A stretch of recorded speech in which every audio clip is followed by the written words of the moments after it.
ঢাকা 11-তে ভূমি দখল করে কাইয়ুম কমিশনার, মিথ্যাবাদী। আরেকটা আছে খোকাপুত্র ইশরাক জমিদার।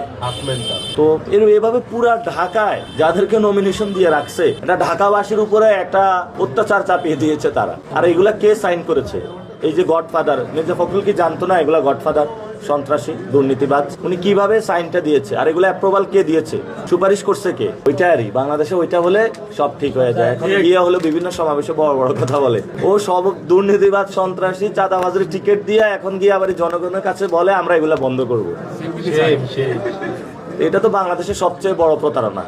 এজন্য আমি বলেছিলাম দুর্নীতি, সন্ত্রাস, চাঁদাবাজি যারা এই বাংলাদেশে, এগুলার যদি গডফাদার খুঁজতে যান তাহলে একজন ব্যক্তিকে খুঁজে পাবেন যে দেশে নামছে হলো বেল্ট পরে ইন করে, এখন ইন খুলে গেছে, এখন জনগণের কাছে গেছে। তো জনগণকে ফেস করুক তারা।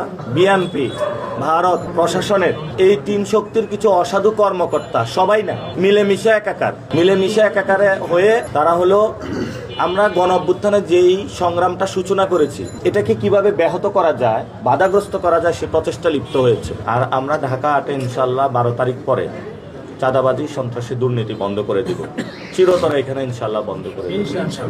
আর আমরা আমাদের এখানে অনেক প্রার্থীকে দেখতে পাচ্ছি অনেক সন্ত্রাসী, দুর্নীতিবাজ এবং চাঁদাবাজদের নিয়ে ক্যাম্পেইন করতেছে।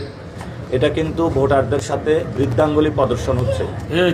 অর্থাৎ আপনি যখন যে মানুষ থেকে চাঁদা গ্রহণ করেছে, সন্ত্রাসী করেছে, দুর্নীতি করেছে, এই ধরনের মানুষকে নিয়ে যখন আপনি ক্যাম্পেইন করেন তখন মানুষ সাথে হাস্যরস সৃষ্টি করা হয়, বৃদ্ধাঙ্গুলি প্রদর্শন করা হয়।